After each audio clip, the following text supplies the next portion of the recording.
In the Afar depression of Ethiopia, the air itself shimmers. The ground hisses with steam, escaping from deep cracks in the earth.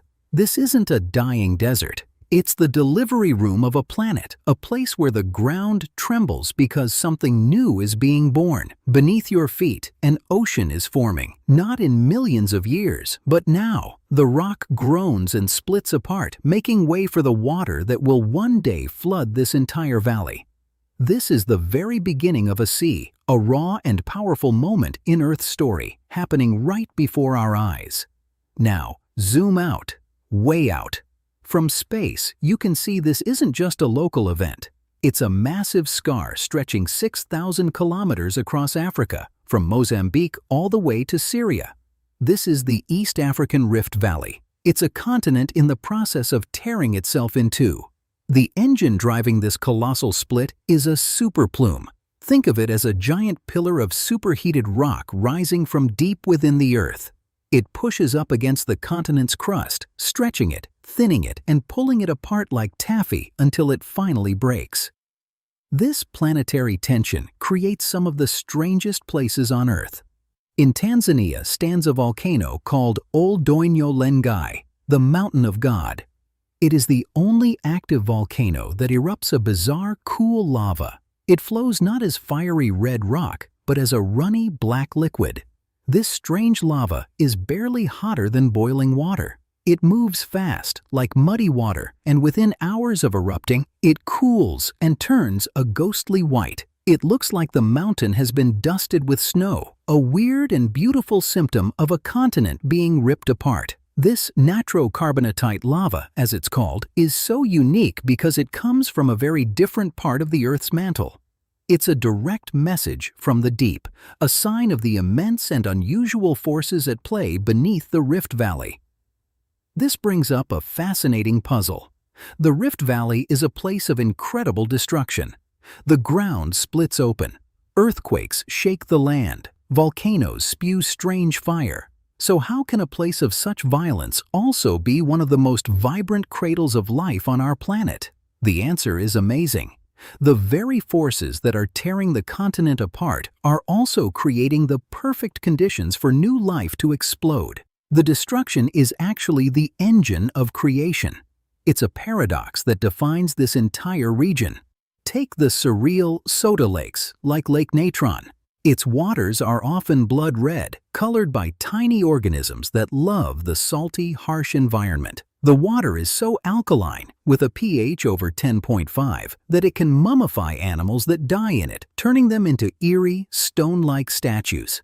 This tearing land also creates some of the strangest places on Earth. Picture lakes that are not blue, but blood red or ghostly white. These are the soda lakes of the Rift Valley. The water here is so full of volcanic minerals, it's more like a chemical soup.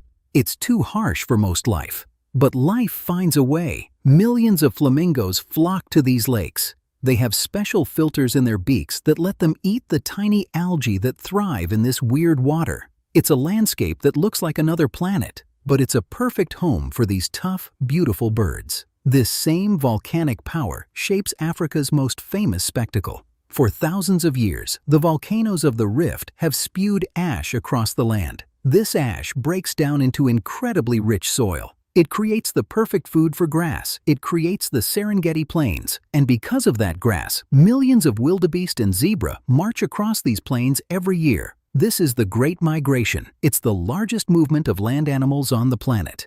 It's a river of life, and it flows because a continent is tearing itself apart. But the Rift's most profound secret isn't about animals. It's about us. This violent, changing landscape is our own birthplace. It is the cradle of humanity. The evidence is right there, in the layers of ancient ash. As the rift pulled the land apart, huge mountains rose up. These mountains changed the weather patterns. They blocked the rain coming from the ocean. The vast, humid forests of Africa began to shrink. They were replaced by open grasslands. The savanna. This new world demanded a new way of living. Our distant ancestors were forced out of the trees and onto their own 2 feet. This pressure, this geologic transformation, is what started the long journey of human evolution. We learned to walk upright on the very ground that was splitting beneath us. For millions of years, this process was slow, unseen. But in 2005, in the Afar region of Ethiopia, humanity got a front-row seat. It happened in just 10 days. The ground began to shake with a swarm of earthquakes. A huge crack ripped through the desert floor. It was 60 kilometers long. In some places, it was 8 meters wide. Magma, the hot liquid rock from below, shot up into this new gap. It was a violent, sudden birth. Geologists watched in total shock. They realized what they were seeing. This wasn't just an earthquake or a crack. This was the creation of a new ocean floor. The exact same process that happens deep under the sea was happening right in front of them, on dry land. And here is the great revelation. This tearing apart isn't an ending, it's a beginning.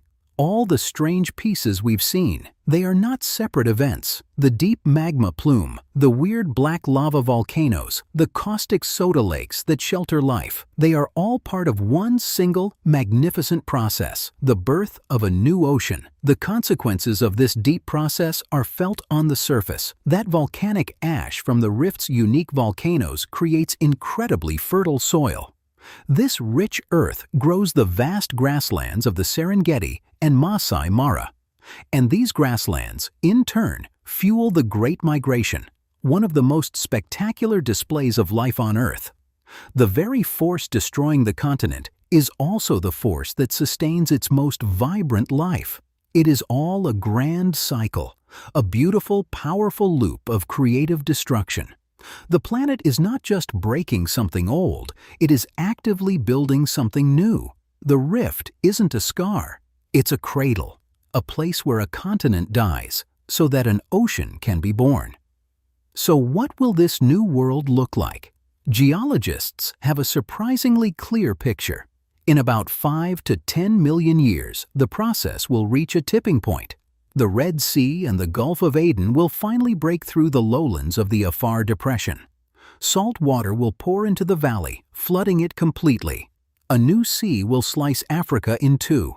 The entire Horn of Africa, the lands we know as Somalia, Eritrea, Djibouti, and eastern Ethiopia, will detach from the mainland. It will become a new continent, a massive island drifting out into the Indian Ocean, forever changing the map of our world. This whole idea might sound like something from a distant alien future, except it has all happened before.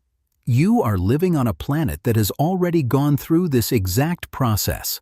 The Atlantic Ocean was born in precisely the same way. Millions of years ago, the supercontinent Pangaea was torn apart by a massive rift system, just like the one in East Africa. The land stretched, it thinned, and eventually it broke. The gap filled with water, and that gap grew and grew until it became the vast ocean that now separates the Americas from Europe and Africa. Look at a world map today. You can still see the evidence. The coastline of South America fits almost perfectly into the western coast of Africa. They are two giant puzzle pieces pulled apart by the slow, unstoppable power of our planet's inner heat. The East African Rift is just the next chapter in that ancient story.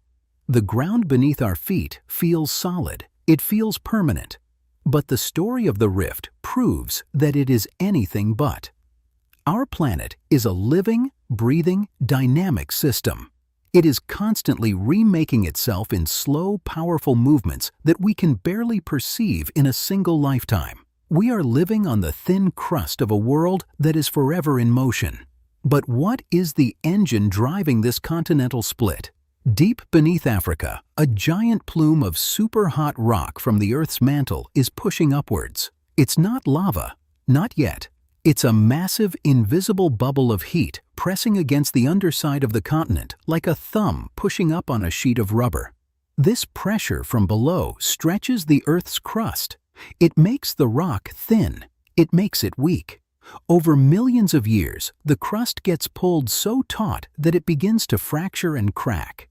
Imagine pulling a piece of warm toffee apart. It doesn't snap cleanly. It thins in the middle before it finally rips. That's what's happening to an entire continent. The consequences of this stretching are monumental.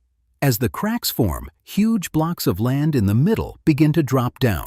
These are called fault lines. This sinking process creates the long, deep valley floor of the Great Rift Valley. It is a landscape literally born from being pulled apart, and the scale of this is hard to comprehend. These aren't just ditches in the ground.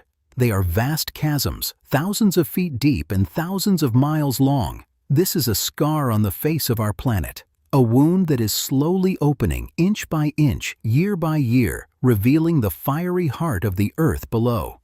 Picture this. People live their entire lives here, farming on land that is geologically unstable. Their homes are built on one side of a crack, while their neighbors might be on the other. They are living on the edges of two brand new tectonic plates, the Somalian and Nubian plates that are slowly drifting away from each other. To see the future, you can look to the lakes. Lake Tanganyika, for instance, is not just a body of water. It is a flooded section of the rift. It is one of the deepest and longest freshwater lakes in the world, precisely because it fills one of these immense continental cracks. It is a baby ocean in its infancy. This incredible depth means it holds secrets. Down in its dark, oxygen-poor waters, life has evolved in isolation for millions of years. Hundreds of species of fish live here and nowhere else on Earth. They are a living testament to the creative power that comes from this continental destruction. So when you stand on the shore of one of these great rift lakes, you are standing at the edge of a new world. The water lapping at your feet will, in millions of years, become part of a new sea that separates East Africa from the rest of the continent. You are witnessing the very first chapter of an ocean's life story. This process is a slow, powerful dance. It moves at the speed your fingernails grow, a few millimeters each year.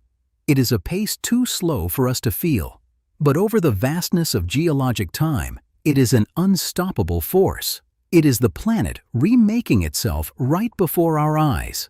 It reminds us that our world is not a finished product. It is a dynamic, ever-changing place of immense power and beauty.